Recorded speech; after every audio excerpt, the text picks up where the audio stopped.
Selena.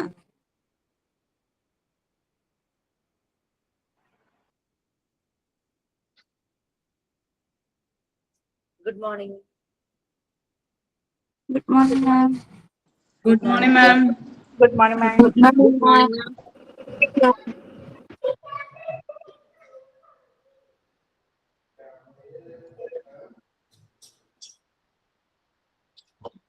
Okay, please, we can start. Prayer തുടങ്ങട്ടെ ma'am. Yes, please. Good morning, ma'am. നന്മരൂപിയായ ദൈവമേ നിനക്കു വന്ദനം. സ്നേഹരൂപിയായ ദൈവമേ നിനക്കു വന്ദനം. ബുദ്ധിയും വിശുദ്ധിയും സ്വഭാവശുദ്ധിയും ഭവ ഭക്തിയും വിവേകവും തരണമേ ദയാനിധി. ബുദ്ധിയും വിശുദ്ധിയും സ്വഭാവശുദ്ധിയും ഭവ ഭക്തിയും വിവേകവും തരണമേ ദയാനിധി. നന്മരൂപിയായ ദൈവമേ നിനക്കു വന്ദനം. സ്നേഹരൂപിയായ ദൈവമേ നിനക്കു വന്ദനം. ഈ കലാലയം നമുക്ക് നിത്യവും വസിച്ചിടാം, എത്രയും മനോജ്ഞമായി സ്വഗേഹമായി ഭവിക്കണം. ഈ കലാലയം നമുക്ക് നിത്യവും വസിച്ചിടാം, എത്രയും മനോജ്ഞമായി സ്വഗേഹമായി ഭവിക്കണം. നന്മരൂപിയായ ദൈവമേ നിനക്കു വന്ദനം. സ്നേഹരൂപിയായ ദൈവമേ നിനക്കു വന്ദനം.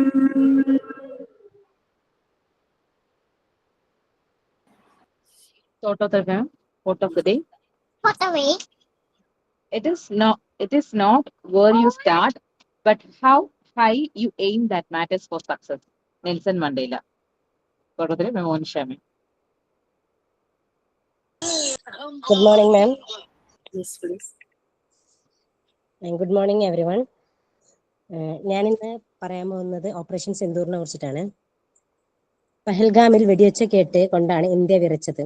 സ്ത്രീകളെ കുട്ടികളെ കൊല്ലാതെ പുരുഷന്മാരെ മാത്രം കൊന്നുകൊണ്ട്, അതും ഹിന്ദുക്കളെ മാത്രം കൊന്നുകൊണ്ട് ഇന്ത്യയിൽ കലാപം സൃഷ്ടിക്കാൻ നോക്കി വന്ന പാകിസ്ഥാൻ തീവ്രവാദികളെ പാഠം പഠിപ്പിച്ച ഒരു മിലിറ്ററി ഓപ്പറേഷൻ ആണ് ഓപ്പറേഷൻ സിന്ദൂർ. അവിടെ നിന്ന് ഒരു സ്ത്രീ പറഞ്ഞു, എന്നെ കൂടി കൊല്ല്. അപ്പോൾ ആ തീവ്രവാദികൾ പറഞ്ഞു, നീ നിന്റെ മോദിയോട് പറന്ന്. അവർ മോദിയോട് പറഞ്ഞു, മോദി ആർമിയോട് പറഞ്ഞു. പിന്നെ കേൾക്കാനും പറയാനും ആരും ഉണ്ടായില്ല. പാകിസ്ഥാനെ വിറപ്പിച്ചുകൊണ്ട് ഓപ്പറേഷൻ സിന്ദൂറിലൂടെ പാകിസ്ഥാനിലെ പാക് ഒക്കുപൈഡ് കാശ്മീരിനെ തന്നെ ഇല്ലാതാക്കിക്കൊണ്ട് ഇന്ത്യ കനത്ത മറുപടി തന്നെ കൊടുത്തു. വൻ ശക്തിയായ ചൈനയുടെ സപ്പോർട്ട് ഉണ്ടായിട്ട് പോലും പാകിസ്ഥാന് ഒന്നും ചെയ്യാൻ പറ്റിയില്ല. പാകിസ്ഥാന്റെ ഓരോ മിസൈലുകളും പടക്കങ്ങൾ പോലെ മാത്രമാണ് ഇന്ത്യയിൽ പതിച്ചത്. ഓപ്പറേഷൻ സിന്ദൂർ എന്ന പേരിലൂടെ സ്ത്രീകളെ സിന്ദൂരം ഇല്ലാതാക്കിയ തീവ്രവാദികളിലൂടെ പകരം ചോദിക്കും എന്ന് രാജ്യം പറഞ്ഞു. അതുപോലെ തന്നെ ചെയ്തു.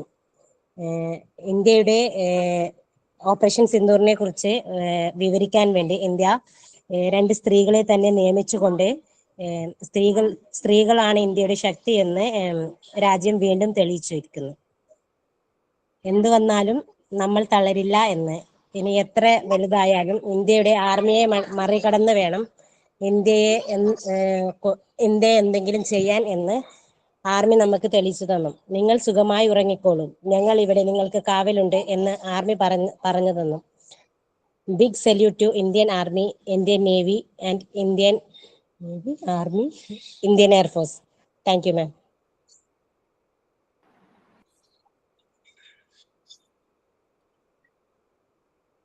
Okay, very nice. Okay, so we can start. Last class we were dealing with records, and we had just started some portions also in educational psychology, right? Yes, ma'am.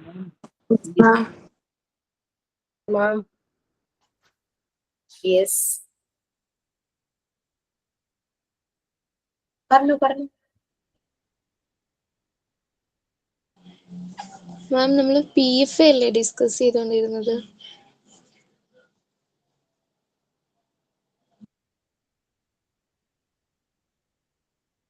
അത് കഴിഞ്ഞിട്ടില്ല അർച്ചന. ആടാ അത് കഴിഞ്ഞിട്ട് പക്ഷെ അതിന്റെ നോട്ട് മിസ് ഇട്ടിട്ടില്ലല്ലോ. ഒന്ന് പറഞ്ഞിട്ട് ഇതുവരെ ഇട്ടില്ലായിരുന്നു. ഈ വീക്ക് ഇടാന്ന് പറഞ്ഞിരുന്നു. കഴിഞ്ഞ ക്ലാസ് നമുക്ക് റെക്കോർഡ് ഡിസ്കഷൻ മാത്രമേ ഉണ്ടായുള്ളൂ. ഉള്ളു റെക്കോർഡിംഗും കാര്യങ്ങളും. സൈക്കോളജി സ്റ്റാർട്ട് ചെയ്ത് കേട്ടോ. ഹലോ, പറയടാ. യൂണിറ്റ് സ്റ്റാർട്ട് ചെയ്തതാ.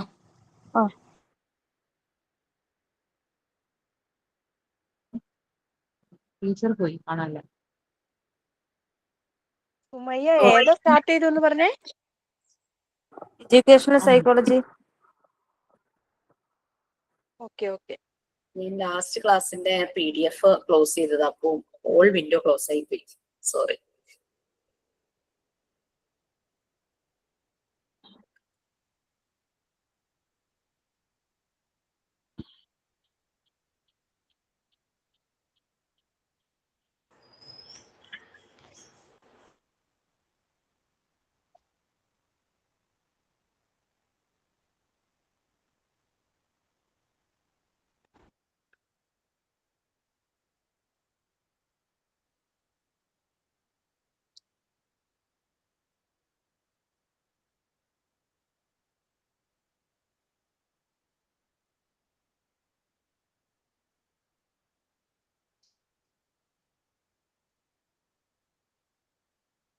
Okay.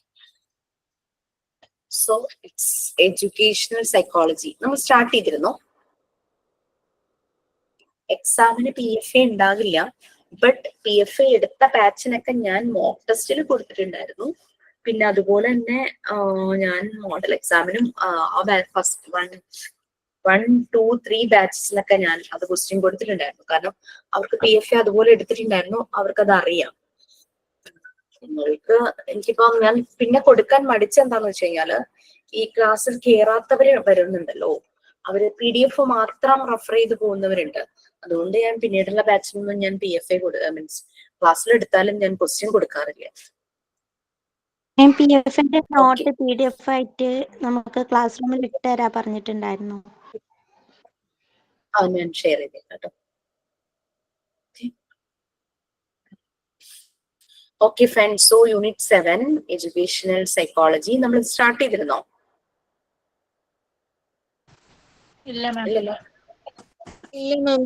Okay, so please read anyone the first paragraph and 2 bullet points. You can see that a personality വരും, development of his personality വരും.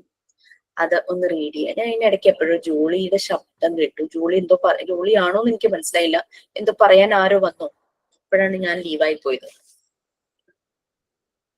ആരാന്ന് എനിക്ക് മനസ്സിലായില്ല. Okay fine. Anyway read please. ഞാൻ വായിക്കാം. ഞാൻ വായിക്കട്ടെ.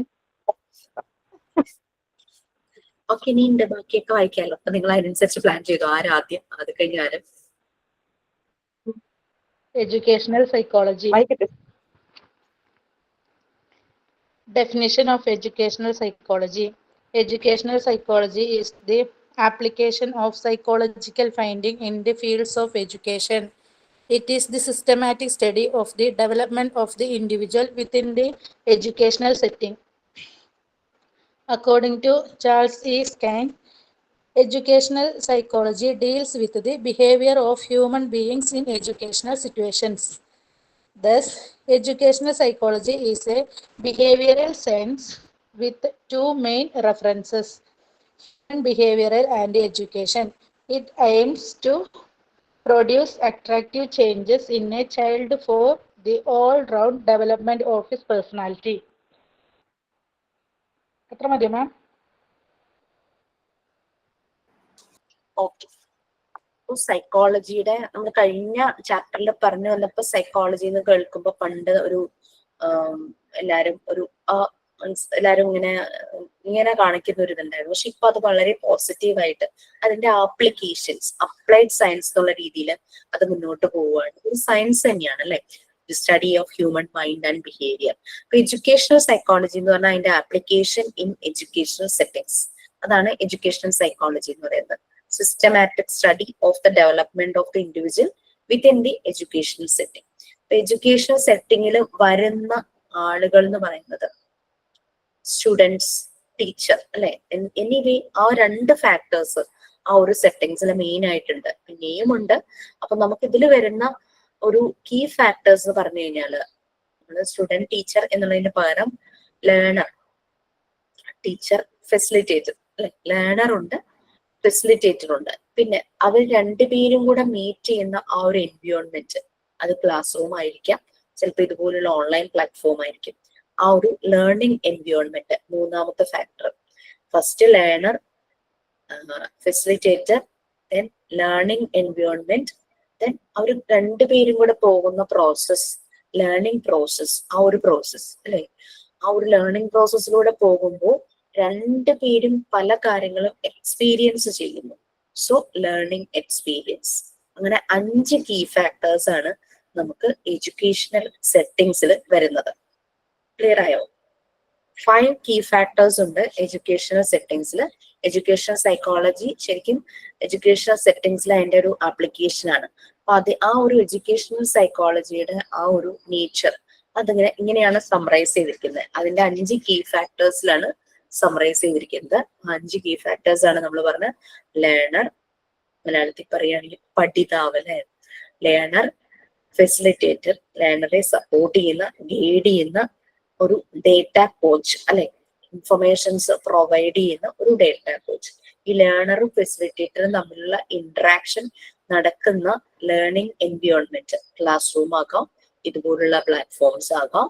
പിന്നെ അവര് കടന്നു പോകുന്ന ലേണിംഗ് പ്രോസസ്, ആ മെത്തഡോളജി, എന്ത് മെത്തേഡാണ്, നമുക്കിവിടെ മോണ്ടിസോറി മെത്തേഡ് ആണെങ്കിൽ എന്ത് മെത്തേഡാണോ ആ മെത്തേഡ്, അതാണ് learning process. From that method what we experiences, രണ്ടുപേരും എക്സ്പീരിയൻസ് ചെയ്യുന്നുണ്ട്, സ്റ്റുഡന്റ് മാത്രമല്ല, ലേണർ മാത്രമല്ല, ലേണിംഗ് എക്സ്പീരിയൻസസ്. ഈ 5 കീ ഫാക്ടേഴ്സ് ആണ് എഡ്യൂക്കേഷണൽ സൈക്കോളജിയിൽ വരുന്നത്. എഡ്യൂക്കേഷണൽ സെറ്റിംഗ്സിലുള്ള ഒരു ആപ്ലിക്കേഷൻ ആണ്, സൈക്കോളജിയുടെ ആപ്ലിക്കേഷൻ ആണ് എഡ്യൂക്കേഷണൽ സൈക്കോളജി. ഇതിന്റെ 5 കീ ഫാക്ടേഴ്സ് നെക്സ്റ്റ് പേജിലാണ് വരുന്നത്. ഞാൻ ഇതിന്റെ ഒപ്പം ഒന്ന് പറഞ്ഞേ ഉള്ളൂ. എഡ്യൂക്കേഷണൽ സൈക്കോളജി ഒരു ബിഹേവിയറൽ സയൻസ് ആണ്. കുട്ടികളുടെ ബിഹേവിയർ മനസ്സിലാക്കി ആ കുട്ടിയിൽ എന്ത് ഇന്റർവെൻഷൻ നടത്തണം എന്നൊരു ടീച്ചർക്ക്, ഒരു ഫെസിലിറ്റേറ്റർക്ക് മനസ്സിലാകാൻ വേണ്ടിയാണ് എഡ്യൂക്കേഷണൽ സെറ്റിംഗ്സിൽ എഡ്യൂക്കേഷണൽ സൈക്കോളജി ഇൻക്ലൂഡ് ചെയ്തിരിക്കുന്നത്. അതിന്റെ ഇമ്പോർട്ടൻസ് അതാണ്. ഒരു ബിഹേവിയറൽ സയൻസ് ആണ്. 2 റെഫറൻസ് ആണ് പറയുന്നത്. ഒന്ന് human behaviour and education. Preschool ടീച്ചേഴ്സിന്റെ ഒരു റോൾ എന്ന് പറയുന്നത് വളരെ ഇമ്പോർട്ടന്റ് ആണ്. കാരണം കുട്ടിയുടെ ബിഹേവിയർ മനസ്സിലാക്കുന്നു, പൊട്ടൻഷ്യൽ മനസ്സിലാക്കുന്നു, അവനെ ഡയറക്റ്റ് ചെയ്യാനായിട്ട്, അവന്റെ പൊട്ടൻഷ്യൽ ഏതിലാണ്, അവന്റെ കപ്പാസിറ്റി ഏത് ഏരിയയിലാണെന്ന് മനസ്സിലായി അവനെ ഡയറക്റ്റ് ചെയ്യാനായിട്ട് ഈ ഒരു ഫെസിലിറ്റേറ്റർക്ക് പറ്റും. സോ അതാണ് ഇപ്പോൾ 3 to 6 years സെൽഫ് മെയ്ഡ് ആണ്. കുട്ടികളിലെ സെൽഫ് കൺസ്ട്രക്ഷൻ നടക്കുക, അവര് ഇൻഡിപെൻഡന്റ് ആകുകയാണ്. അവർ കൂടുതലും ആ ഒരു സെൽഫ് കൺസ്ട്രക്ഷൻ നടക്കുന്ന ഒരു പ്രായമാണ്. ഒരു കുട്ടിയിലൊരു it's very cute to hear, but please mute. Thank U.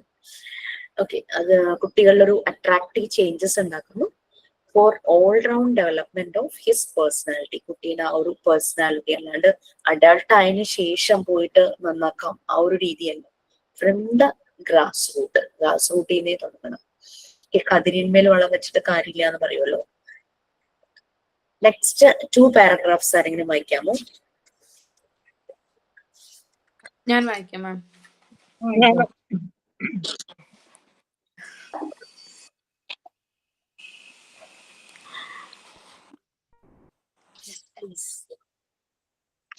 ആരുല്ലേ? The education psychology. Okay.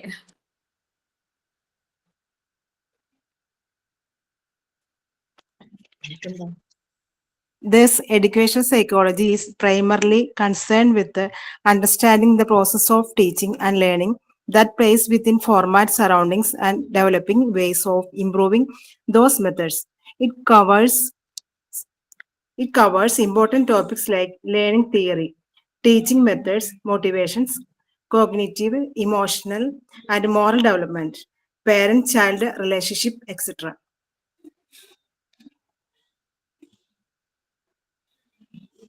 Next, വായിക്കണോ? Yeah, yes, please. Educational psychology helps the teacher to understand the students and improves their ability.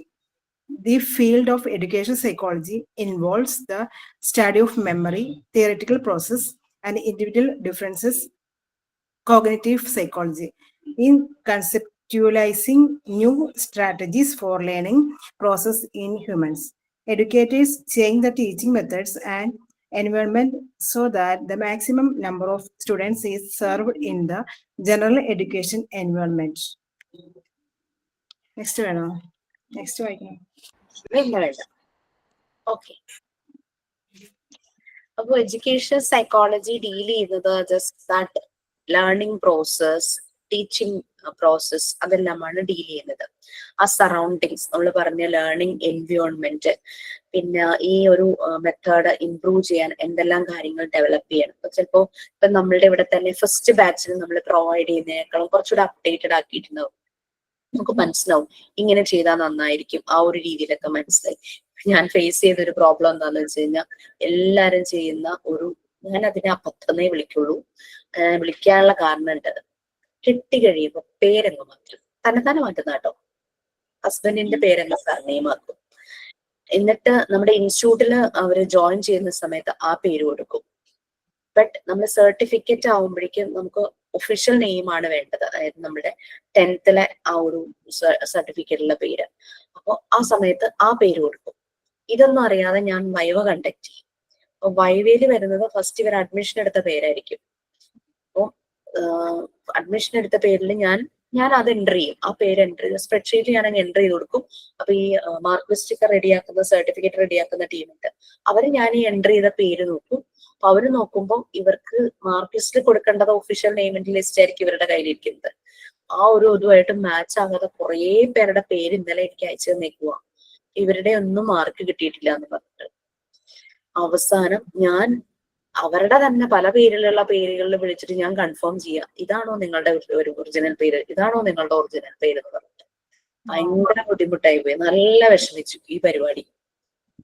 എനിക്കും അങ്ങനെ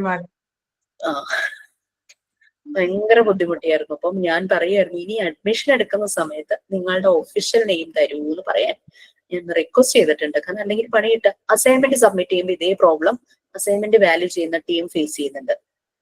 അതായത് assignment submit ചെയ്യുന്നത് ഇതുപോലെ ഹസ്ബൻഡിന്റെ പേര് surname വെച്ചിട്ടായിരിക്കും. അത് കഴിഞ്ഞിട്ട് നമ്മളുടെ ഇതിന്റെ സമയമാകുമ്പോഴേക്കും ഈ മാർക്ക് ലിസ്റ്റും സർട്ടിഫിക്കറ്റും ഒക്കെ റെഡിയാക്കേണ്ട ടൈം ആകുമ്പോഴേക്കും ആകെ കൺഫ്യൂഷൻ ആയി പോകും. അസൈൻമെന്റ് മാർക്ക് തരുമ്പോൾ ആ കുട്ടിയാവില്ല, ഈ കുട്ടി രണ്ടും ഒന്നാണ്, ഇതൊക്കെ കണ്ടുപിടിക്കലാണ്. പിന്നെ നല്ല മേസാ, ഊരാക്ക് കൊടുക്കുന്നൊക്കെ നമ്മൾ പറയില്ലേ, ഈ പരിപാടിയാണ്. ഒരാളുടെ ഒന്നും അല്ലല്ലോ, ഈ ഒരു ബാച്ചിൽ തന്നെ 200ഓളം കുട്ടികളുണ്ടാവും, അതിൽ കുറെ പേര് ഇങ്ങനെയായിരിക്കും. അങ്ങനെ ഭയങ്കര ഒരു പ്രശ്നം. നമ്മുടെ PSC അയക്കുമ്പോഴും ഇങ്ങനത്തെ പ്രോബ്ലം ഉണ്ട് മാം. എനിക്ക് ഫസ്റ്റ് ടൈം ഇങ്ങനെ പ്രശ്നം വന്നിട്ട് ഞാൻ എന്നിട്ട് വില്ലേജിൽ പോയിട്ട് മാറേണ്ടിയിരിക്കും നമുക്ക് പേര്. നമുക്ക് അറിയില്ലായിരുന്നു, അന്നത്തെ കാലത്ത് നമുക്കത് അറിയില്ല. പിന്നീട് അത് ഞാൻ എൻ്റെ പേരിന്റെ കൂടെ എവിടെ PSC കോച്ചിങ്ങിന് പോയപ്പോൾ അവിടുത്തെ സാറ് പറഞ്ഞു, നിങ്ങൾ പേര് വെക്കുമ്പോൾ എപ്പോഴും നിങ്ങളുടെ വീട്ടിലെ, അതായത് 10ാം ക്ലാസ് എന്താണ് കിടക്കുന്നത് അതുപോലെ തന്നെ ചെയ്യണം. ബാക്കിയല്ല ഇപ്പൊ എവിടെ ചെയ്താലും ഇപ്പൊ കുടുംബശ്രീ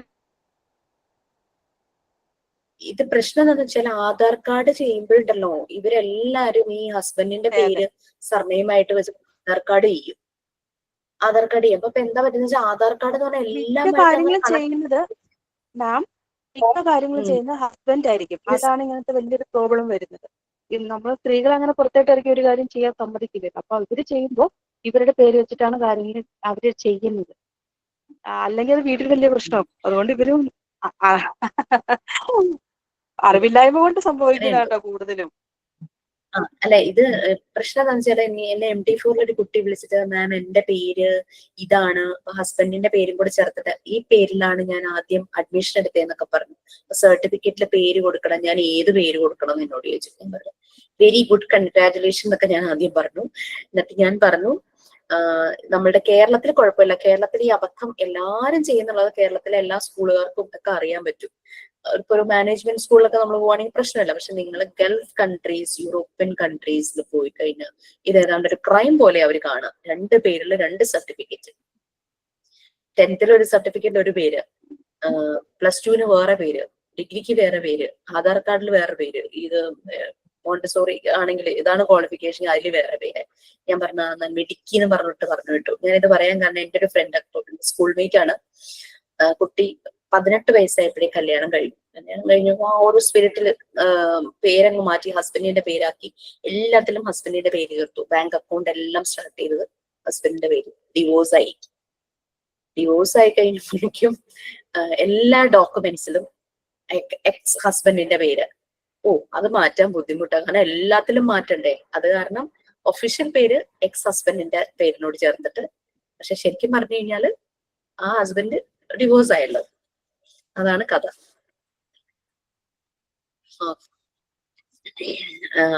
ഞാനൊരു ഫാമിലി ഗെറ്റ് ടുഗദറിന് പോയപ്പോ എന്റെ ചേച്ചിയൊക്കെ ഒഫീഷ്യലി ഒന്നും മാറ്റിയിട്ടൊന്നുമില്ല, പക്ഷെ എന്നാലും എല്ലായിടത്തും ചേച്ചിയുടെ ഹസ്ബൻഡിന്റെ പേര് ചേർത്തിട്ടാട്ടോ പറയുന്നത്. എന്തോ she is proud in that. I don't know Y.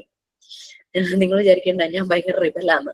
അപ്പം അവിടെ ഇങ്ങനെ ഫാമിലി, ഞങ്ങളുടെ അച്ഛൻ ഫാമിലി ഗെറ്റ് ടുഗദറിന് പോയപ്പം കുറേ ആൾക്കാരുണ്ടാവുമല്ലോ, ഒരു 100-200ഓളം ആൾക്കാരുണ്ട്. അപ്പൊ ഓരോരോ ഇൻഡിപെൻഡന്റ് ആയ സ്ത്രീകൾക്ക് മാത്രമേ അങ്ങനെ ചെയ്യാൻ പറ്റത്തുള്ളൂ. മനസ്സിലായി? ഇൻഡിപെൻഡന്റ് ആയ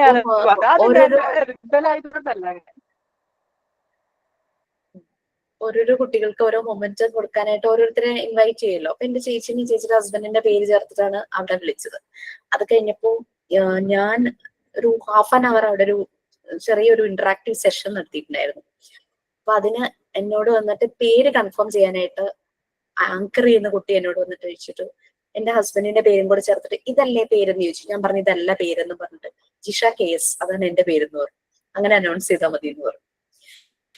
അത് എനിക്കതൊരു ഹസ്ബൻഡിന്റെ പേര് ചേർത്ത് പറയണത് ഒരു പ്രൗഡായിട്ട് ഞാൻ വിചാരിക്കുന്നില്ല, പെർമനന്റ് ആയിട്ട് വിചാരിക്കുന്നില്ല.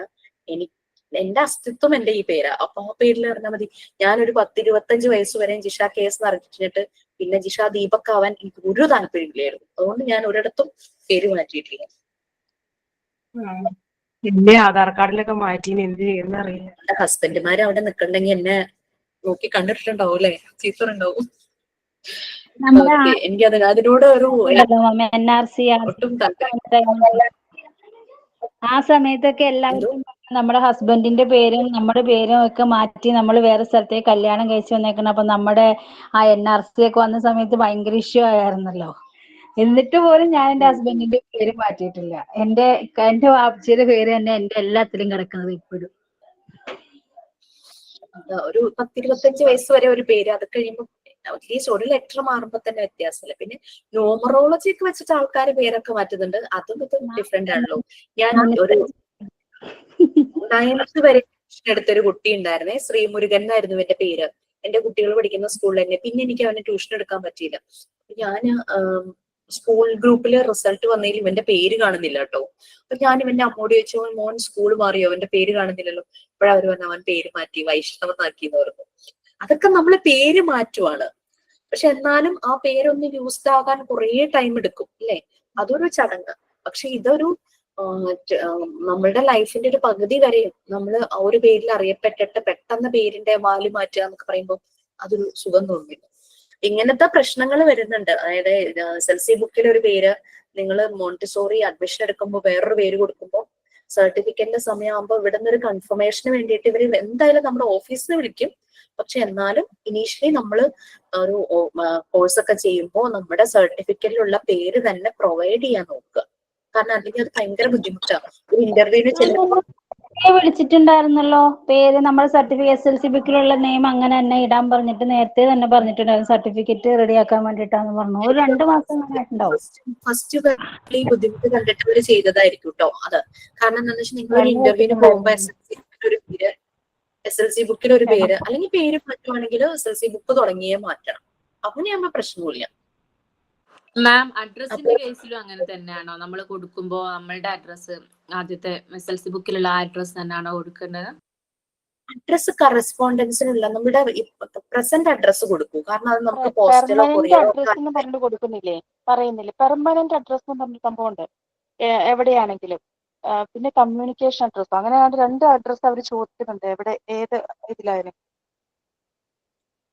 അഡ്രസ് നമുക്ക് അപ്ഡേറ്റ് ചെയ്യാം, അത് ആധാർ കാർഡിലാണെങ്കിലും നമുക്ക് അപ്ഡേറ്റ് ചെയ്യാൻ പറ്റുന്നതാ. പക്ഷെ ഈ പേര് മാറ്റം ഇത്തിരി പ്രശ്നമാണ്. അത് ഒഫീഷ്യലി നമ്മൾ ഗസറ്റിൽ പരസ്യം കൊടുത്ത് പേര് മാറ്റിയാൽ മാത്രമാണ് എനിക്ക് തോന്നുന്നു ആധാർ കാർഡ് പാസ്പോർട്ടിലൊക്കെ മാറ്റാൻ പറ്റുള്ളൂ. അല്ലാണ്ട് നമുക്ക് ഇഷ്ടമുള്ള പേരിടാൻ പറ്റില്ലല്ലോ.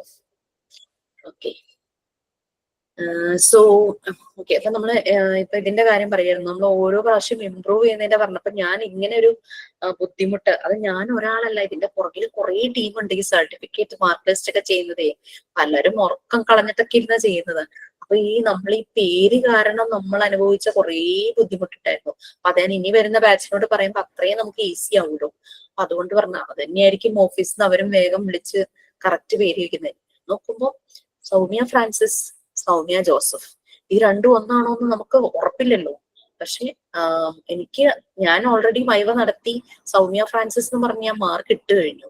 കുറച്ച് കഴിഞ്ഞപ്പോ ഇൻസ്റ്റിറ്റ്യൂട്ടിൽ നിന്ന് സൗമ്യ ജോസഫിന്റെ മാർക്ക് കിട്ടിയിട്ടില്ല എന്ന് പറഞ്ഞ് ചോദിക്കും. അവസാനം ഞാൻ ഈ സൗമ്യ ഫ്രാൻസിസിനെ വിളിച്ച് സൗമ്യ തന്നെയാണോ സൗമ്യ ജോസഫ്? എന്റെ അച്ഛന്റെ പേര് ജോസഫും ഹസ്ബൻഡിന്റെ പേര് ഫ്രാൻസിസും എന്ന് പറഞ്ഞു. ഞാൻ ഓക്കെ ബൈ എന്ന് പറഞ്ഞിട്ടേ വെച്ചു. അതൊക്കെ നടക്കുന്ന ഒരു കഥകളായിരുന്നു. ഇത് ഭയങ്കര ബുദ്ധിമുട്ടായിരുന്നു ഇതൊക്കെ, ഓരോ പ്രശ്നങ്ങള്. Okay fine. സോ അപ്പൊ നമുക്ക് ഓരോ പ്രാവശ്യവും നമുക്ക് മെത്തേഡ്സ് ഇംപ്രൂവ് ചെയ്യണം. ഇപ്പൊ അക്കാദമിക് ഇയർ പുതിയത് സ്റ്റാർട്ട് ചെയ്യാറായി. വെക്കേഷൻസിൽ ടീച്ചർമാർക്ക് ട്രെയിനിങ്സ് കൊടുക്കുന്നുണ്ട്. ഇപ്പൊ പുതുതായിട്ട് ജോബിന് കയറിയ നമ്മുടെ പലർക്കും അവരെ ഇൻസ്റ്റിറ്റ്യൂട്ടിൽ കിട്ടിയ സ്കൂളിൽ വിളിച്ച് ഇത്ര ദിവസം സ്റ്റാഫിന്റെ ട്രെയിനിങ് ഉണ്ട്, നിങ്ങൾ വരൂ, വന്ന് അറ്റൻഡ് ചെയ്യൂ എന്നൊക്കെ പറഞ്ഞ് അവർക്ക് എല്ലാവർക്കും എല്ലാ വർഷവും ട്രെയിനിങ് പ്രൊവൈഡ് ചെയ്യുന്നുണ്ട്. ചില സ്കൂളുകാർ അത് വളരെ ഇമ്പോർട്ടന്റ് ആയിട്ട് എടുത്ത് നല്ല രീതിയിൽ തന്നെ നല്ല ഒരു ട്രെയിനറെ വിളിച്ച് ആ ഒരു സൈക്കോളജി റിലേറ്റഡ് ആയിട്ടുള്ള രീതിയിലാണ്. കാരണം കുട്ടികളുടെ ബിഹേവിയർ ആണ് മനസ്സിലാക്കേണ്ടത്. പക്ഷെ പലപ്പോഴും ഗവൺമെന്റ് സ്കൂളുകളിൽ സംഭവിക്കുന്നത് ആ ഫണ്ട് വേറൊന്നിനും ചെലവാക്കാൻ പറ്റില്ല. അതിന് വേണ്ടിയിട്ട് എന്തൊക്കെയോ അവർ കാണിച്ചു കൂട്ടുന്നതായിട്ട് ചില ഗവൺമെന്റ് സ്കൂൾ കേട്ടോ. ചിലത് അവിടുത്തെ ഹെഡ് ഓഫ് ദി ഇൻസ്റ്റിറ്റ്യൂഷന്റെ ഇൻവോൾവ്മെന്റ് അനുസരിച്ച് അവർ നല്ല രീതിയിലും ചെയ്യാറുണ്ട്. കാരണം ഇത് പറയാൻ കാരണം എൻ്റെ ഒരു ഫ്രണ്ട് ഉണ്ട്, അവളൊരു സൈക്കോളജിസ്റ്റും സൈക്കോതെറാപ്പിസ്റ്റും ആണ്. കേരളം മുഴുവൻ ക്ലാസ്സസ് ഒക്കെ എടുക്കാൻ പോകുന്ന ആളെ ഇതുപോലെ ഈ സ്കൂളുകളിൽ ക്ലാസ് എടുക്കാനായിട്ട് വിളിക്കും. അപ്പൊ അതിങ്ങനെ പറയാം, ശരിക്കും നമുക്ക് വിഷമം തോന്നുന്നു. ഒരു മണിക്കൂർ തൊട്ട് എന്തെങ്കിലുമൊക്കെ പഠിപ്പിച്ച് എന്തെങ്കിലുമൊക്കെ പറഞ്ഞിട്ട് പോയാൽ മതി. കാരണം അവർക്ക് ആ ഫണ്ട് റിലീസ് ചെയ്യുക, വേറെ ഒന്നിനും വേണ്ടിയിട്ടല്ല. ആ ഫണ്ട് അതിന് മാത്രം ഉപയോഗിക്കാനല്ലേ പറ്റൂ. അതുകൊണ്ട് അപ്പൊ ആ കുട്ടി എന്നോട് പറയും, മിസ് എനിക്കിത് എങ്ങനെ എനിക്ക് 1 മണിക്കൂറൊന്നും പോരാ, ഒരു ഫുൾ ഡേ അല്ലെങ്കിൽ അറ്റ്ലീസ്റ്റ് ഹാഫ് ഡേ, അത് ആ രീതിയിലൊക്കെ അവർക്ക് നല്ലത് കൊടുക്കണം എന്നുണ്ട്. കുഞ്ഞുങ്ങളുടെ കാര്യമല്ലേ, അവരിലേക്ക് ഇറങ്ങി ചെല്ലേണ്ടവരാണല്ലോ ഇവര്. ആ കുട്ടി എപ്പോഴും എന്നോട് അതിന്റെ ഒരു കൺസേൺ പറയാറുണ്ട്. നല്ലപോലെ പെർഫോം ചെയ്യുന്ന ഗവൺമെന്റ് സ്കൂളും ഉണ്ട്. അപ്പൊ രസ്ന അവിടെയുള്ള സ്കൂളിന്റെ കാര്യം പറയുന്നുണ്ട്. ഓക്കെ, എഡ്യൂക്കേഷണൽ സൈക്കോളജി ശരിക്കും ഒരു ടീച്ചറെ അല്ലെങ്കിൽ ഫെസിലിറ്റേറ്ററിനെ ഹെൽപ്പ് ചെയ്യുന്നു to understand each and every student. ഓരോ കുട്ടികളെയും അവരുടെ ബിഹേവിയർ മനസ്സിലാക്കാൻ, അവരുടെ പൊട്ടൻഷ്യൽ മനസ്സിലാക്കാൻ, അവരുടെ കപ്പാസിറ്റി മനസ്സിലാക്കാനായിട്ട് ഹെൽപ്പ് ചെയ്യുകയാണ് എഡ്യൂക്കേഷണൽ സൈക്കോളജി ചെയ്യുന്നത്. അവരുടെ എബിലിറ്റി, അവരുടെ പൊട്ടൻഷ്യൽ പുറത്തേക്ക് കൊണ്ടുവന്ന് അവരെ അതിലൂടെ ഡയറക്റ്റ് ചെയ്ത് അവരെ കൂടുതൽ കേപ്പബിൾ ആക്കാനാണ് ടീച്ചർമാരെ ഹെൽപ്പ് ചെയ്യുന്നത് എഡ്യൂക്കേഷണൽ സൈക്കോളജിയാണ്. അവിടെ എഡ്യൂക്കേഷണൽ സൈക്കോളജിയിൽ സ്റ്റഡി ഓഫ് മെമ്മറി, തിയററ്റിക്കൽ പല മെത്തേഡ്സും നമ്മൾ ഫോളോ ചെയ്യണ്ടാവും അല്ലെ ഓരോ ലേണിംഗ് പ്രോസസ്സിലും. അപ്പൊ മോണ്ടിസോറി മെത്തേഡ് പോലെ ആവില്ല BEdൽ വരുന്നത്. അതുപോലെ തന്നെ സ്പെഷ്യൽ എഡ്യൂക്കേഷനിൽ അതുപോലെ തന്നെ എടുക്കല് അവിടെ വേറെ ആയിരിക്കും. അങ്ങനെ ഓരോന്നിലും ഓരോ മെത്തേഡ് ആയിരിക്കും അഡോപ്റ്റ് ചെയ്യുന്നത്. പിന്നെ ഇൻഡിവിജ്വൽ ഡിഫറൻസസ് നമ്മൾ പറഞ്ഞു, ഓരോ ഇൻഡിവിജ്വൽസും യുണീക്കാണ്. വളരെയധികം വ്യത്യാസങ്ങളുണ്ട് ആളുകൾ തമ്മിൽ. കുറേ ഈവൻ ഒരു വീട്ടിൽ തന്നെയുള്ള സിബ്ലിങ്സ് അല്ലെങ്കിൽ ട്വിൻസ് ആണെങ്കിൽ പോലും അവർ തമ്മിൽ എവിടെയെങ്കിലൊക്കെ സിമിലാരിറ്റി ഉണ്ടെങ്കിലും അവർ തമ്മിൽ എന്തെങ്കിലും ഒരു യുണീക് ഡിഫറൻസ് നമുക്ക് കാണാനായിട്ട് പറ്റും. അപ്പൊ അതാണ് എഡ്യൂക്കേഷണൽ സൈക്കോളജിയുടെ ഒരു ഇമ്പോർട്ടന്റ്, എഡ്യൂക്കേഷണൽ സെറ്റിംഗ്സിൽ അതിന്റെ ഇമ്പോർട്ടൻസ്. ഈ എഡ്യൂക്കേറ്റേഴ്സ് എന്ന് പറയുന്നത് നമ്മുടെ ഫെസിലിറ്റേറ്റർ അല്ലെങ്കിൽ ടീച്ചർ ട്രെയിനർ ആണ്. ചേഞ്ച് ദ ടീച്ചിങ് മെത്തേഡ്സ് എല്ലാം ചേഞ്ച് ചെയ്യുന്നു. അതുപോലെ തന്നെ ആ എൻവയോൺമെന്റ് ക്ലാസ് റൂമിൽ ചേഞ്ചസ് ഉണ്ടാക്കും. നമ്മുടെ ഒരു ട്രെയിനിങ് ടീച്ചിങ് പ്രാക്ടീസിന് പോയപ്പോൾ നിറയെ മരങ്ങളുള്ള സ്കൂളായിരുന്നു അത്. അപ്പോ പ്രിൻസിപ്പലിനോട് പെർമിഷൻ ചോദിച്ചു, ഞാൻ കുട്ടികളെ പുറത്ത് മരത്തിന്റെ തണലിൽ കൊണ്ടുപോയി ഇരുത്തി ക്ലാസ് എടുക്കട്ടെ പഠിപ്പിക്കട്ടെ എന്ന് ചോദിച്ചു. പ്രിൻസിപ്പളിനോട് ചെയ്യാം, പക്ഷെ അതിന്റെ ഫുൾ റെസ്പോൺസിബിലിറ്റി എന്റെ അടുത്തോളം എന്ന് പറഞ്ഞു. പിള്ളേര് ഭയങ്കര ഹാപ്പിയായി. അങ്ങനെ ആ രീതിയിലൊക്കെ ടീച്ചിങ് പ്രാക്ടീസ് കുട്ടികൾ ചെയ്തിരുന്നു. ചില സ്കൂളിൽ നമുക്ക് അങ്ങനെയുള്ള ഫ്രീഡം ഒക്കെ കിട്ടും കേട്ടോ, ചിലത് പക്ഷെ അങ്ങനെ പെർമിറ്റ് ചെയ്യില്ല. അപ്പൊ നമുക്ക് അതിനനുസരിച്ച് നമുക്ക് പലതും ചെയ്യേണ്ടതായിട്ട് വരും. ഓക്കെ, നെക്സ്റ്റ് അടുത്ത പാരഗ്രാഫ് അതാരാണ് റീഡ് ചെയ്യുക? പാരഗ്രാഫ്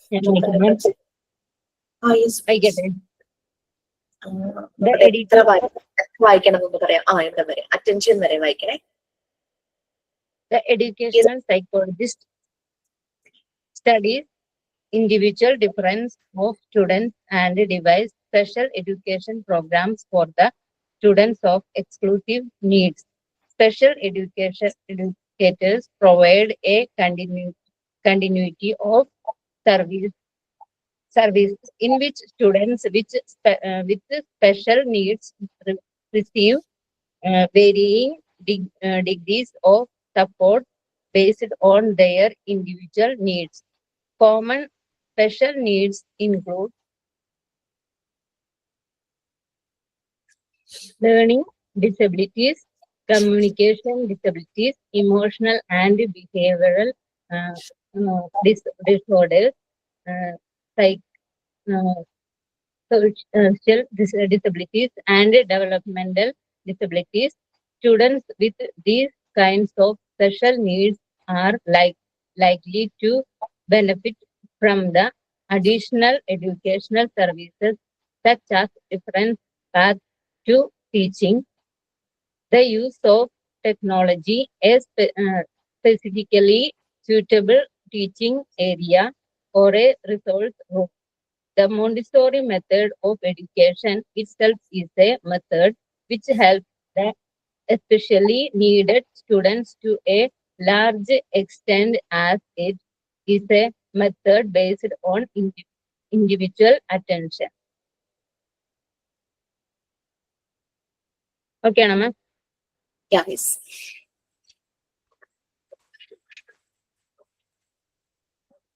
Okay, so എഡ്യൂക്കേഷണൽ സൈക്കോളജിയുടെ കാര്യം ഞാൻ നമ്മൾ പറഞ്ഞുകൊണ്ടിരിക്കുന്നത് നിങ്ങൾക്ക് അത് ക്ലിയർ ആയിട്ടുണ്ടായിരിക്കും അല്ലെ? നമ്മൾ പറഞ്ഞു കുട്ടികളുടെ ഇൻഡിവിജ്വൽ ഡിഫറൻസസ്, ഓരോ കുട്ടിയെ മനസ്സിലാക്കണം. 20 പേരുണ്ടെങ്കിൽ 20 പേരും 20 ടൈപ്പാ. 20 പേരിനും ഡിഫറൻസസ്, അവരെങ്ങനെ സംസാരിക്കുന്നു, എങ്ങനെ അവർ ആക്ട് ചെയ്യുന്നു, ഒരു കാര്യം പറയുമ്പോൾ അവരുടെ റെസ്പോൺസ്, അത് റെസ്പോൺസ് ആണോ റിയാക്ഷൻ ആണോ എന്ന് മനസ്സിലാക്കാൻ പറ്റണം. പിന്നെ എന്താ വ്യത്യാസം റെസ്പോൺസ് ആൻഡ് റിയാക്ഷൻ?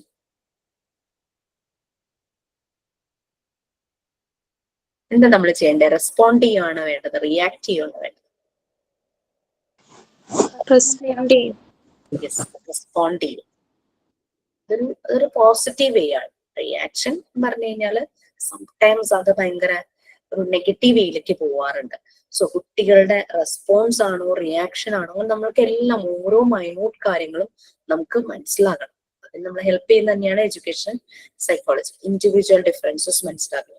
ആ ചെറിയ പ്രായത്തില് നമുക്ക് മനസ്സിലാകും കുട്ടികളിൽ എന്തെങ്കിലും ഡിഫോമിറ്റീസ്, അവർക്ക് എന്തെങ്കിലും ഡിസബിലിറ്റി ഉണ്ടോ, ആ ഒരു ഓട്ടിസ്റ്റിക് ആയിട്ടുള്ള എന്തെങ്കിലും ഉണ്ടോ. ചില ഓട്ടിസം ഹയർ ഗ്രേഡ് നമുക്ക് കണ്ടാ അറിയാം.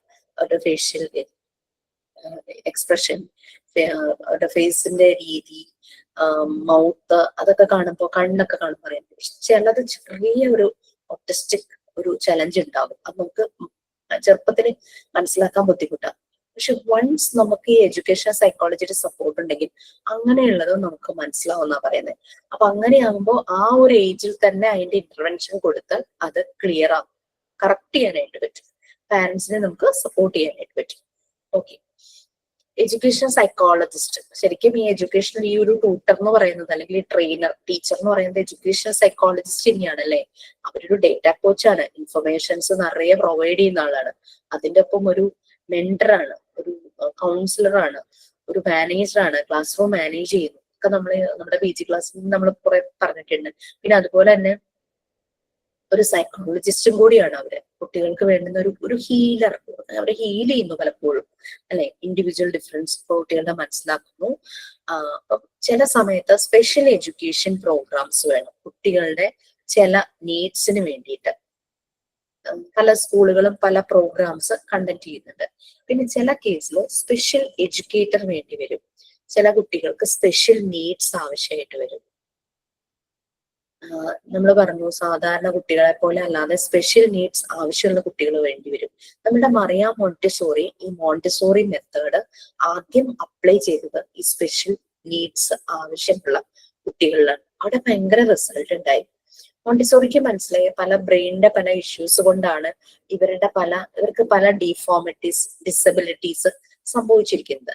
അപ്പൊ അതിനനുസരിച്ച് ഓരോ കുട്ടിക്കും ഓരോ ആക്ടിവിറ്റി അവർ കൊടുത്തു. അങ്ങനെ ഇവര് ഡിസൈൻ ചെയ്ത് കൊണ്ടുവന്നതാണ് മോണ്ടിസോറി മെത്തേഡ് എന്ന് പറയുന്നത്. ഒരു 63 കുട്ടികളോളം ഉണ്ടായിരുന്നു ഈ സ്പെഷ്യൽ കുട്ടികള്. ഇവരിൽ ആദ്യം ഇവരത് അപ്ലൈ ചെയ്ത് കഴിഞ്ഞപ്പോൾ നല്ല റിസൾട്ട് തോന്നി. അപ്പൊ മറിയ മോണ്ടിസോറി ആലോചിക്കുകയായിരുന്നു, അപ്പൊ ശരിക്കും നോർമൽ കുട്ടികളില് ഇത് അപ്ലൈ ചെയ്യുവാണെങ്കിൽ റിസൾട്ട് കുറച്ചുകൂടെ കിട്ടുമല്ലോ എന്ന് ഇവർ ആലോചിക്കുന്ന സമയത്താണ് ഇവർക്ക് അവിടുത്തെ ലോക്കൽ അതോറിറ്റീസിന്റെ ഇവരുടെ ഈ ഒരു ആക്ടിവിറ്റീസിന്റെ ഒക്കെ റിസൾട്ട് ഒക്കെ അറിഞ്ഞ് ലോക്കൽ അതോറിറ്റീസ് ഇവരെ അപ്രോച്ച് ചെയ്യുന്നത് ഒരു ഡേ കെയർ സ്റ്റാർട്ട് ചെയ്യാൻ വേണ്ടിയിട്ട്. അങ്ങനെയാണ് മറിയ മോണ്ടിസോറി ആദ്യമായിട്ട് ഒരു മോണ്ടിസോറി സ്കൂള് ഇറ്റലിയിലെ ഒരു സ്ലം ഏരിയ ആയ സാൻ ലൊറൻസോയിൽ സ്റ്റാർട്ട് ചെയ്യുന്നത്. അവിടെ ഒത്തിരി സ്ലം ഏരിയയിലാണ് ഫിനാൻഷ്യലി ഒക്കെ വളരെ, എക്കണോമിക് ലെവലൊക്കെ വളരെ താഴ്ന്ന, രണ്ട് അറ്റവും കൂട്ടിമുട്ടിക്കാനായിട്ട് കഷ്ടപ്പെടുന്ന പാരന്റ്സ്.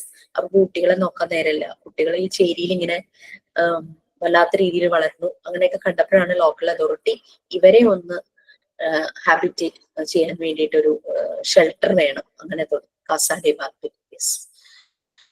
കാസ ഡെ ബാർബി ഇറ്റാലിയൻ വേർഡാണ്, ചിൽഡ്രൻസ് ഹൗസ് എന്നാണ്. മറിയ മോണ്ടിസോറിക്ക് മോണ്ടിസോറി സ്കൂളിനോ ക്ലാസ് റൂമിനോ ഒന്നും പറയാൻ താല്പര്യമൊന്നുമില്ല. അങ്ങനെയാണ് അവര് ചിൽഡ്രൻസ് ഹൗസ് എന്ന് വെച്ചാൽ അവരുടെ ഒരു സെക്കൻഡ് ഹോമാണ് ആ രീതിയിൽ അത് ഡിസൈൻ ചെയ്തിട്ടും ഈ മെത്തേഡ് അവർ ചെയ്യുന്നതും. ഇനീഷ്യലി ഒന്നും ശരിയായിട്ടൊന്നും വന്നില്ല. കുട്ടികളുടെ ഡിസ്ട്രക്റ്റീവ് നേച്ചറുള്ളവരുണ്ടായിരുന്നു. എന്ത് കണ്ടാലും നശിപ്പിക്കും, ഭയങ്കര മറ്റുള്ളവരെ ഡിസ്റ്റർബ് ചെയ്യും. അതുപോലെ തന്നെ ഭയങ്കര അജിറ്റേറ്റിംഗ്, വയലൻസ് ഒക്കെയാണ്, ഹൈജീൻ ഇഷ്യൂസ് ഒക്കെ.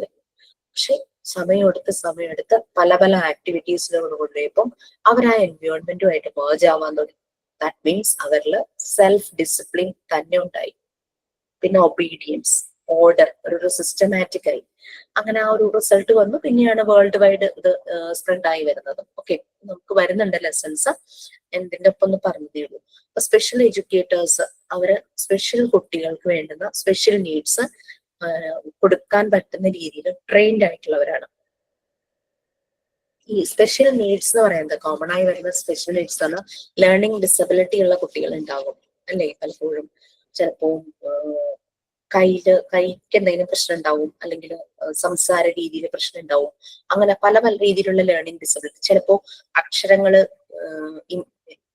മിറർ ഇമേജ് പോലെ ഇപ്പൊ B, T മാറിപ്പോവാം, 3, 8 മാറിപ്പോവാം, 6, 9 മാറിപ്പോവാം. പക്ഷെ അത് ഇനീഷ്യലി നമ്മൾ കുഞ്ഞുങ്ങളിലൊക്കെ കാണും, പെട്ടെന്ന് തന്നെ അവർക്കത് മാറുകയും ചെയ്യും. ഒരു 4 years ആകുമ്പോൾ ഇങ്ങനെ മാറാതെ വരുന്നതാണ് അതൊരു ലേണിംഗ് ഡിസബിലിറ്റി ആയിട്ട് വരുന്നത്. അപ്പൊ ചില പ്രീ സ്കൂൾ ടീച്ചർമാർക്ക് അതറിയാം. അപ്പൊ അവര് ചില ആക്ടിവിറ്റീസ് അവരായിട്ട് ചെയ്യിക്കും.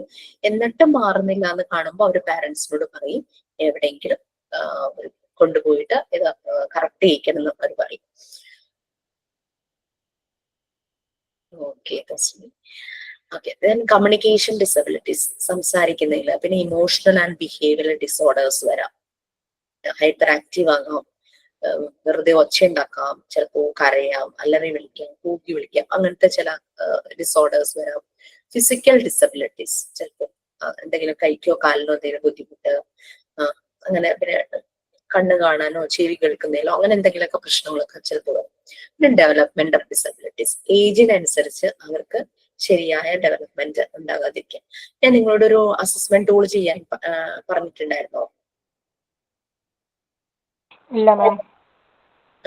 യെസ്, നമുക്ക്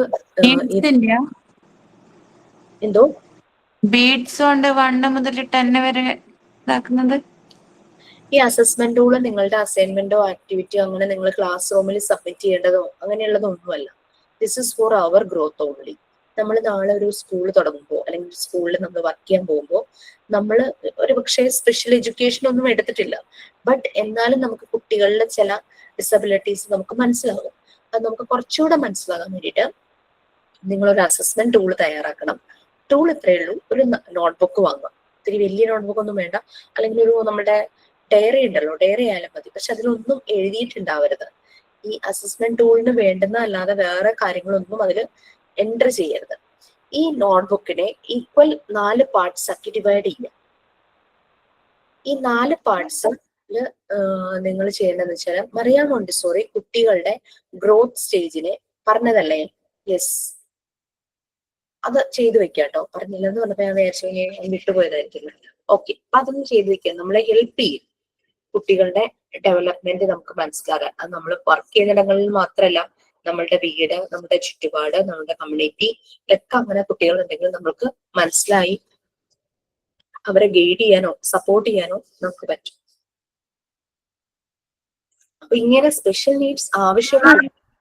മാം, മറിയ മോണ്ടിസോറിയുടെ ആ ഒരു ഇത് മാത്രമാണ് അത് നമ്മളൊരു കുട്ടികളിൽ ഉണ്ടാവുന്ന മാറ്റങ്ങൾ നമുക്ക് തോന്നിയതൊക്കെ നമ്മൾ ഒബ്സർവ് ചെയ്യുന്നതെല്ലാം എഴുതി വെക്കാം. പിന്നെ മറിയ മോണ്ടിസോറിയുടെ മാത്രമല്ല, ഞാൻ 4 സൈക്കോ അനാലിസ്റ്റുകളുടെ കാര്യം കൂടെ പറഞ്ഞിട്ടുണ്ടായിരുന്നു. Erik Erikson, Jean Piaget, Vygotsky, then Sigmund Freud. അവരും ചൈൽഡ് ഡെവലപ്മെന്റിനെ കുറിച്ച് കുറെ ഒബ്സർവേഷൻസ്, കോൺട്രിബ്യൂഷൻസ് തന്നിട്ടുണ്ട്. അവർ അവരുടേതായ രീതിയിൽ തന്നു. അവരുടെയും കൂടെ നമ്മൾ നോട്ട് ചെയ്യണം. നമുക്കതൊരു റെഫറൻസാണ്. ശരിക്കും മറിയ മോണ്ടിസോറിക്ക് ഇവരുടെ എല്ലാം ഒബ്സർവേഷൻസ് ഒത്തിരി ഹെൽപ്പ് ചെയ്തിരുന്നു മോണ്ടിസോറി മെത്തേഡ് ഡിസൈൻ ചെയ്യുന്നതിൽ. ഓക്കെ, സോ സ്പെഷ്യൽ നീഡ്സ് ആവശ്യമുള്ള കുട്ടികൾക്ക് അതിനനുസരിച്ച് അഡീഷണൽ എഡ്യൂക്കേഷണൽ സർവീസ് കൊടുക്കണം. അതാണ് സ്പെഷ്യൽ എഡ്യൂക്കേറ്റർ എന്ന് പറഞ്ഞൊരു കാറ്റഗറി ഉണ്ട്. അതിന് സെപ്പറേറ്റ് നമ്മളൊരു കോഴ്സ് ചെയ്യണം. അങ്ങനെയൊക്കെ ഉണ്ട്. അതൊക്കെ നമുക്ക് ചെയ്യാൻ പറ്റുവാണെങ്കിൽ നമുക്ക് കുറച്ചുകൂടെ നന്നായിരിക്കും. കാരണം ഓൾറെഡി നമുക്ക് മോണ്ടിസോറി മെത്തേഡ് അറിയാം. മുന്നിൽ വരുന്ന കുഞ്ഞുങ്ങളെ നമുക്ക് അറിയാൻ പറ്റും, എങ്ങനെ ഡീൽ ചെയ്യുന്ന നമുക്ക് അറിയാൻ പറ്റും, എന്താണ് അവരുടെ ഫേസ് ചെയ്യുന്ന ഒരു പ്രോബ്ലം. അത് ഫിസിക്കലി ആണെങ്കിലും മെന്റലി ആണെങ്കിലും കോഗ്നിറ്റീവ്ലി ആണെങ്കിലും ആ ഫേസ് ചെയ്യുന്ന പ്രോബ്ലംസ് എന്താണെന്ന് മനസ്സിലാക്കാനായിട്ട് പറ്റും. അപ്പൊ അതുകൊണ്ട് അതിന്റെ ഒപ്പം തന്നെ നമ്മളിങ്ങനെ സ്പെഷ്യൽ എഡ്യൂക്കേഷൻ ആ റിലേറ്റഡ് കാര്യങ്ങൾ എന്തെങ്കിലും നമ്മൾ പഠിക്കുവാണെങ്കിൽ നമ്മളൊന്ന് അപ്ഡേറ്റ് ചെയ്തിരിക്കുക. യെസ്, ഞാൻ മോണ്ടിസോറി മെത്തേഡ് പഠിച്ചു, ഞാൻ ഫെസിലിറ്റേറ്റർ ആയി, ഇനി എനിക്ക് വർക്ക് ചെയ്യാം. യെസ്, ഡെഫിനറ്റ്ലി നിങ്ങൾ ആയിട്ടുണ്ട്. ബട്ട് നമ്മളെപ്പോഴും അപ്ഗ്രേഡ് ആവുക. ഓക്കെ, അത് നമ്മളുടെ ഒരു ക്വാളിറ്റി തന്നെയാണ്. ഒരു മോണ്ടിസോറി ഫെസിലിറ്റേറ്റഡ് ഒരു ക്വാളിറ്റിയിൽ ഒന്ന് തന്നെയാണ്. അവരെപ്പോഴും അപ്ഗ്രേഡ് ആയിക്കൊണ്ടിരിക്കുക. Montessori method of education itself is a method. അത് ഹെൽപ്പ് ചെയ്യുന്നു ഇങ്ങനെ സ്പെഷ്യലി നീഡഡ് സ്റ്റുഡൻസിനെ മനസ്സിലാക്കാനൊക്കെ ആയിട്ട് നമ്മളെ ഹെൽപ്പ് ചെയ്യുന്നു. കാരണം ഇവിടെ ഇൻഡിവിജ്വൽ ലേണിംഗ് ആണ്, ഗ്രൂപ്പ് ലേണിംഗ് അല്ല. ട്രഡീഷണൽ മെത്തേഡിൽ പോലെ എല്ലാ കുട്ടികളെയും ഒരുപോലെ കണക്കിലെടുത്തുള്ള ലേണിംഗ് പ്രൊസീജിയർ അല്ല ഇവിടെ നടക്കുന്നത്. ഇൻഡിവിജ്വൽ അറ്റൻഷൻ ആണ്. നമ്മൾ ഓരോ കുട്ടിയെയും ഒബ്സർവ് ചെയ്യുന്നു, അവന്റെ രീതികളൊക്കെ ഒബ്സർവ് ചെയ്ത് നോട്ട് ചെയ്താണ് നമ്മൾ പോകുന്നത്. Okay, next nature of education psychology. ഇതൊരു അപ്ലൈഡ് ബ്രാഞ്ച് ആണ്. സൈക്കോളജിയുടെ ഒരു അപ്ലൈഡ്, സൈക്കോളജിയുടെ ഒരു വലിയൊരു ട്രീ ആണെങ്കിൽ അതിന്റെ വിങ്സിൽ മെയിൻ ഒരു വിങ്സിൽ ഒന്നാണ് എഡ്യൂക്കേഷൻ സൈക്കോളജി എന്ന് പറഞ്ഞാൽ ആപ്ലിക്കേഷൻ വരുന്നത്. എഡ്യൂക്കേഷൻ സെറ്റിങ്ങിൽ ആപ്ലിക്കേഷൻ വരുന്നതാണ് എഡ്യൂക്കേഷൻ സൈക്കോളജി. ഇനി ഇതിന്റെ നേച്ചർ അതിനെ സമ്മറൈസ് ചെയ്യാം. കുറച്ചു മുമ്പ് ഞാൻ പറഞ്ഞ 5 കീ ഫാക്ടേഴ്സ്, എഡ്യൂക്കേഷൻ സൈക്കോളജിയിലെ 5 കീ ഫാക്ടേഴ്സിനെ കുറിച്ച് കുറച്ചു മുമ്പ് പറഞ്ഞിരുന്നു. അതെന്തൊക്കെയാണെന്നുള്ളതാണ് നെക്സ്റ്റ് വരുന്നത്. ഓക്കെ, 5 പറയുന്നുണ്ട്. First 2, the learning experiences. അത് ആരാ ഒന്ന് റീഡ് ചെയ്യാം? ഞാൻ വായിക്കാം.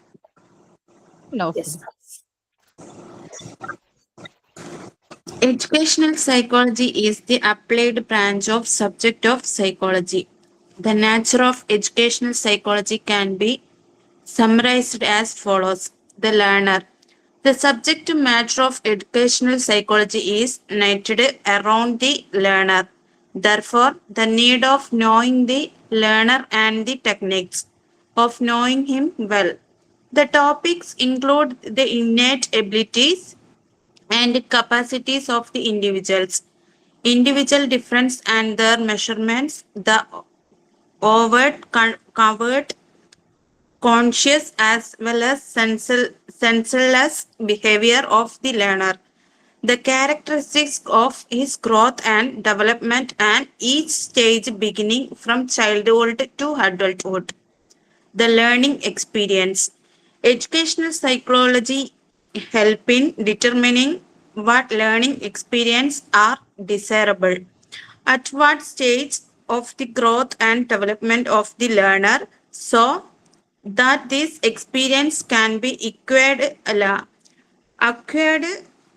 with a greater ease and satisfaction.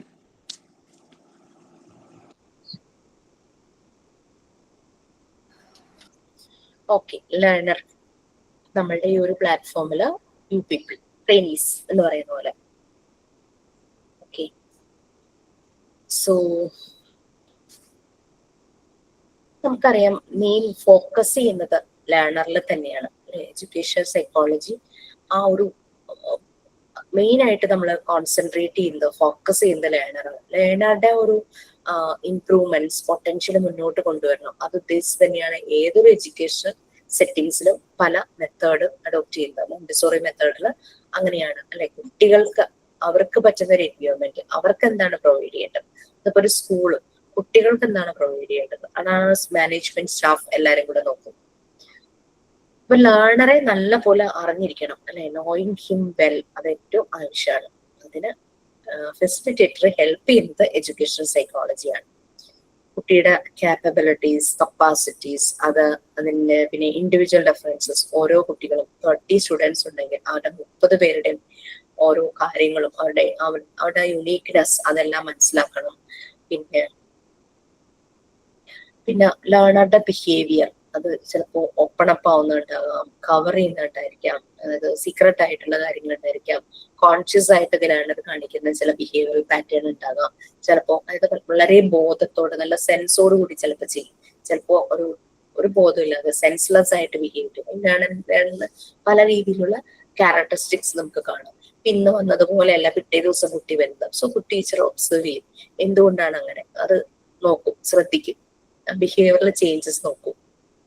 അങ്ങനെ ഡെവലപ്മെന്റ്, ഗ്രോത്ത്, ഇതിന്റെ എല്ലാം ഓരോ stage beginning from childhood to adulthood. അപ്പൊ ഒരു ടീച്ചർ അറിഞ്ഞിരിക്കണം ഒരു ജനറലി ഒരു കുട്ടിയുടെ ഡെവലപ്മെന്റ് സ്റ്റേജസ്. മുന്നിൽ 30 കുട്ടികൾ വരുന്നു, ഈ ഓരോരുത്തരും നമുക്ക് ഇതുമായിട്ട് റിലേറ്റ് ചെയ്ത് നോക്കണം. ഈ ഒരു സ്റ്റേജിൽ കാണിക്കേണ്ട കാര്യങ്ങൾ കാണിക്കുന്നില്ല, എന്തെങ്കിലും ഡിസബിലിറ്റീസ് ഉണ്ടെങ്കിൽ അതങ്ങനെ നോക്കി അത് മനസ്സിലാക്കണം. അപ്പൊ നമ്മൾ ലേണറെ ഫോക്കസ് ചെയ്ത് ലേണറുടെ കുറെ ക്യാരക്ടറിസ്റ്റിക്സ് മനസ്സിലാക്കേണ്ടത്. നെക്സ്റ്റ് പറഞ്ഞിരിക്കുന്നത് ലേണിംഗ് എക്സ്പീരിയൻസസ്. ഓക്കെ, എന്തെല്ലാം എക്സ്പീരിയൻസ് ചെയ്ത് പോകണം എന്നുള്ളത് എഡ്യൂക്കേഷൻ സൈക്കോളജി പോയിന്റ് ഔട്ട് ചെയ്യും. നമ്മളിപ്പോ ചെറിയ ക്ലാസ്സിലെ കുട്ടികൾ അവരെന്തെല്ലാം മനസ്സിലാക്കണം. നമ്മൾ മോണ്ടിസോറി മെത്തേഡിൽ പറയുന്നുണ്ട് 5 സെൻസസ് യൂസ് ചെയ്യണം എന്നുള്ളത്. അവരൊരു കാര്യം ലേണിംഗ് പ്രോസസ്സിലൂടെ പോകുമ്പോൾ അവരവരുടെ 5 സെൻസസ് യൂസ് ചെയ്ത് കാര്യങ്ങൾ ചെയ്യണമെന്ന് പറയുന്നുണ്ട്. അത് അവരുടെ ഒരു ലേണിംഗ് എക്സ്പീരിയൻസ് ആണ്. അവർക്ക് ഡിസൈറബിൾ ആയിട്ടുള്ള ലേണിംഗ് എക്സ്പീരിയൻസസ് പ്രൊവൈഡ് ചെയ്യണം. എഡ്യൂക്കേഷൻ സൈക്കോളജിയുടെ ഒരു ഇമ്പോർട്ടന്റ് ആസ്പെക്ട് ആണ്. ഇനി ഓരോ ഏജിലും പ്രൊവൈഡ് ചെയ്യേണ്ട കാര്യങ്ങൾ, ഓരോ ഏജിലും എന്താണ് പ്രൊവൈഡ് ചെയ്യേണ്ടത്, അത് എന്നാൽ മാത്രമാണ് കറക്റ്റ് നോളജ് ആ ഒരു എക്സ്പീരിയൻസിലൂടെ അവർ അക്യൂർ ചെയ്യുള്ളൂ, അവർ സാറ്റിസ്ഫൈഡ് ആവുള്ളൂ. അതേസമയം എടുക്കാൻ പറ്റാത്തത് ഓരോ ഏജിൽ കൊടുക്കുക എന്ന് പറഞ്ഞു കഴിഞ്ഞാൽ അത് ഭയങ്കര ടഫായിരിക്കും കുട്ടികൾക്ക്. ആ ലേണിംഗ് എക്സ്പീരിയൻസ് അവരപ്പോ വളരെ എന്താ പറയാ എൻജോയ് ചെയ്തിട്ട് ഒന്നും അവരത് എക്സ്പീരിയൻസ് ചെയ്യില്ല, സം പ്രഷറൈസ്ഡ് ചെയ്യുന്നത്. ആ ലേണിംഗ് എക്സ്പീരിയൻസ് ഓരോ ഏജിലും ഏത് എക്സ്പീരിയൻസിലൂടെ കുട്ടി കടന്നു പോകണം എന്നുള്ളതും എഡ്യൂക്കേഷൻ സൈക്കോളജിയുടെ ഒരു കീ ഫോക്കസ് തന്നെയാണ്. നെക്സ്റ്റ് ലേണിംഗ് പ്രോസസ്, ഈ കടന്നു പോകുന്ന ആ ഒരു മെത്തേഡ്. പിന്നെ learning situation or environment. Last നമ്മുടെ ട്രെയിനർ അല്ലെങ്കിൽ ടീച്ചർ, ഫെസിലിറ്റേറ്റർ. ലേണിംഗ് പ്രോസസ്സും ലേണിംഗ് സിറ്റുവേഷൻ ഓർ എൻവയോൺമെന്റും ആരെങ്കിലും റെഡി ചെയ്തു? ഞാൻ വായിക്കാം ma'am. Learning process. After knowing the learner and deciding what learning experiences are to be provided, educational psychology moves on to the laws, principles, and theories of learning. Other items in the learning process are remembering and forgetting, perceiving, concept formation, thinking and reasoning, problem solving, transfer of learning, ways and means of efficient learning. Learning situation or environment. Here we deal with the environmental factors and learning situations which comes in the middle between the learner and the teacher. Topics like classroom climate and group dynamic techniques and aided that facilitate learning and evaluation. Technique and practices, guidance and counseling, etc. for the smooth functioning of the teaching learning process.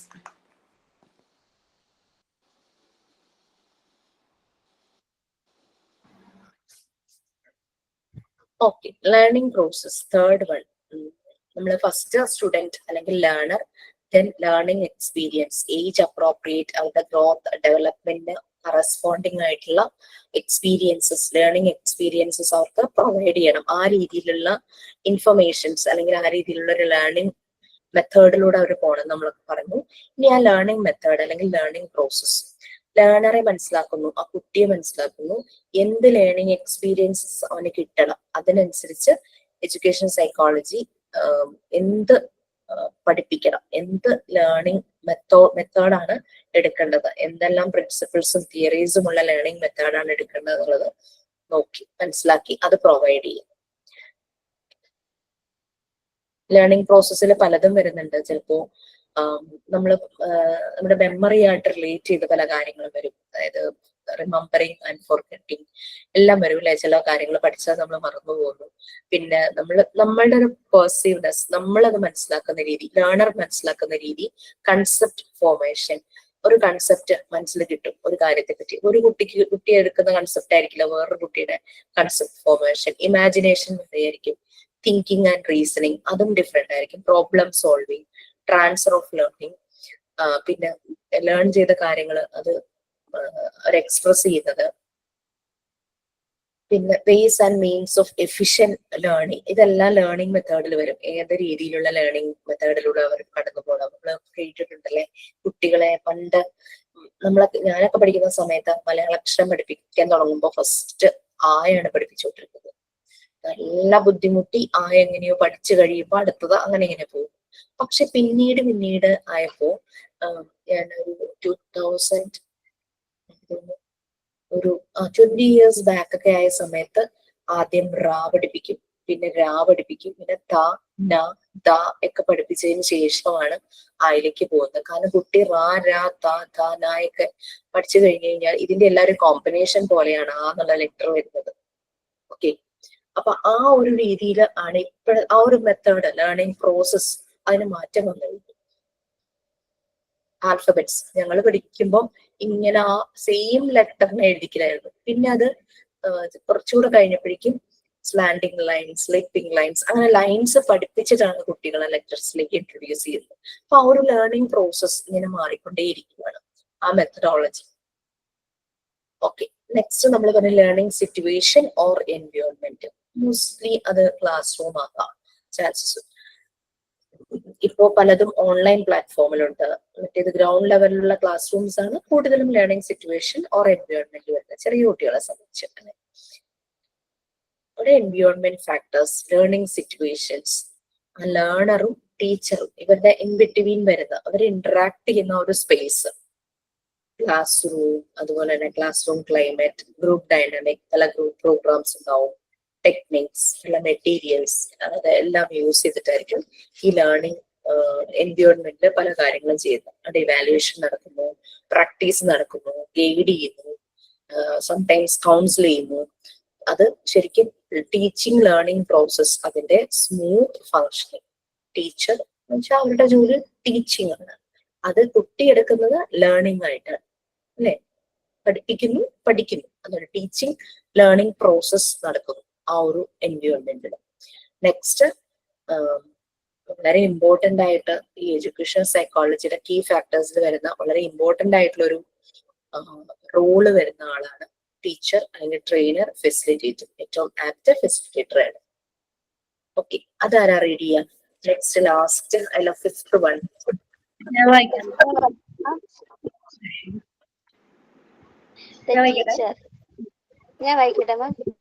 ആരെങ്ങനെ വായിച്ചോളൂ, കുഴപ്പമില്ല.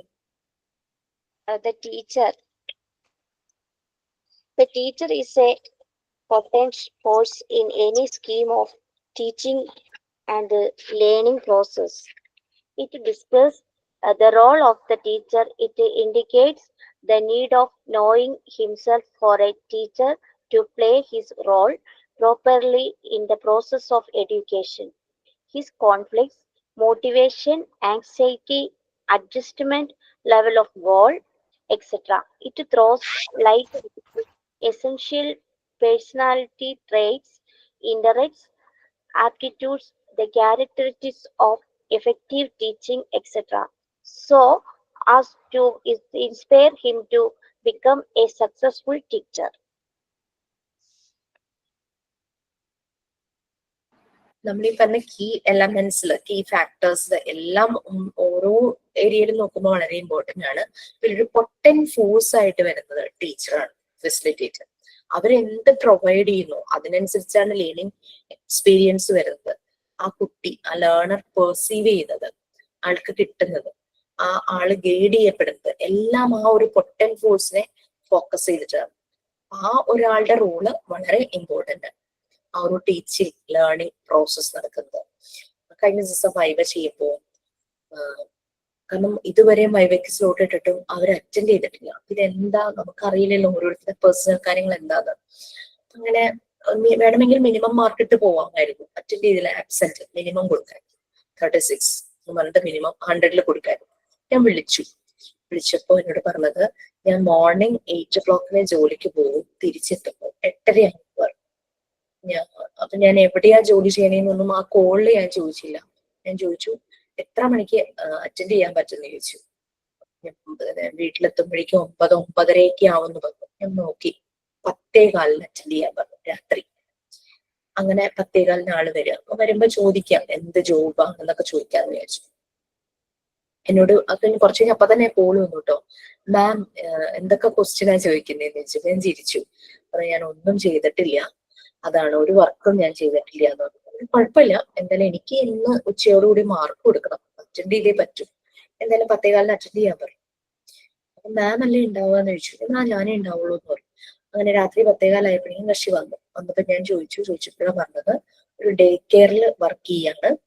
അപ്പൊ ഞാൻ ചോദിച്ചു എന്താ അത്ര സമയം, 8:30 വരെ ആ ഡേ കെയർ വർക്കിംഗ് ആണോ എന്ന് ചോദിച്ചു. അപ്പൊ അതെ 8:30 വരെ വർക്കിംഗ്. ഞാൻ ഓർത്തു ചിലപ്പോൾ നല്ല വളരെ പൊട്ടൻഷ്യൽ ആയിട്ടുള്ള ഒരു ഡേ കെയർ ആയിരിക്കാം, അവിടെ ജോലിക്കാര് ആ ഒരു ടൈമിലായിരിക്കാൻ വരുന്നതെന്നൊക്കെ വിചാരിച്ചു. കുറച്ച് കഴിഞ്ഞ് സംസാരിച്ച് കഴിഞ്ഞപ്പോ ആള് വളരെ കംഫർട്ടബിൾ ആയി എന്നോട് റിവീൽ ചെയ്യാൻ തുടങ്ങി. ആ ഡേ കെയറില് ഒരു കുട്ടിയെ അതിന്റെ ഒരു അച്ഛൻ കൊണ്ടുവന്ന് ആക്കുന്നു. അപ്പൊ എന്നും വൈകിട്ട് 5 മണി 5:30 ആകുമ്പോ ഡേ കെയർ കഴിയും. പക്ഷെ ആ സമയത്ത് ഇതിന്റെ അച്ഛൻ ജോലി സ്ഥലത്ത് നിന്ന് വന്നിട്ട് കുഞ്ഞിനെ എടുത്തോണ്ട് പോയി വീട്ടിൽ ഏൽപ്പിച്ചിട്ട് വീണ്ടും ജോലിക്ക് കയറുന്നു. അത് മനസ്സിലായത് എങ്ങനെയാന്ന് വെച്ചാൽ കുട്ടിയോട് സംസാരിച്ചപ്പോഴാണ് മനസ്സിലായി കുട്ടിക്ക് അമ്മയില്ല ഇൻ ദ സെൻസ് അമ്മ എന്നേക്കുമായി ഇല്ലാതായതല്ല, അവരുടെ ഒരു ബോയ് ഫ്രണ്ടിന്റെ കൂടെ പോയി കുഞ്ഞിനെ ഇട്ടിട്ട്. അപ്പൊ ഈ അച്ഛനാണ് ഈ കുട്ടിയുടെ കാര്യം നോക്കുന്നത്.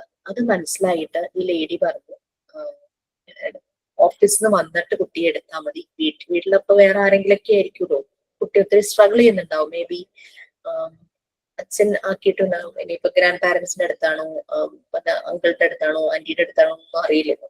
കുട്ടി ഒത്തിരി കാര്യങ്ങൾ ഇവരോട് സംസാരിക്കാൻ തുടങ്ങി.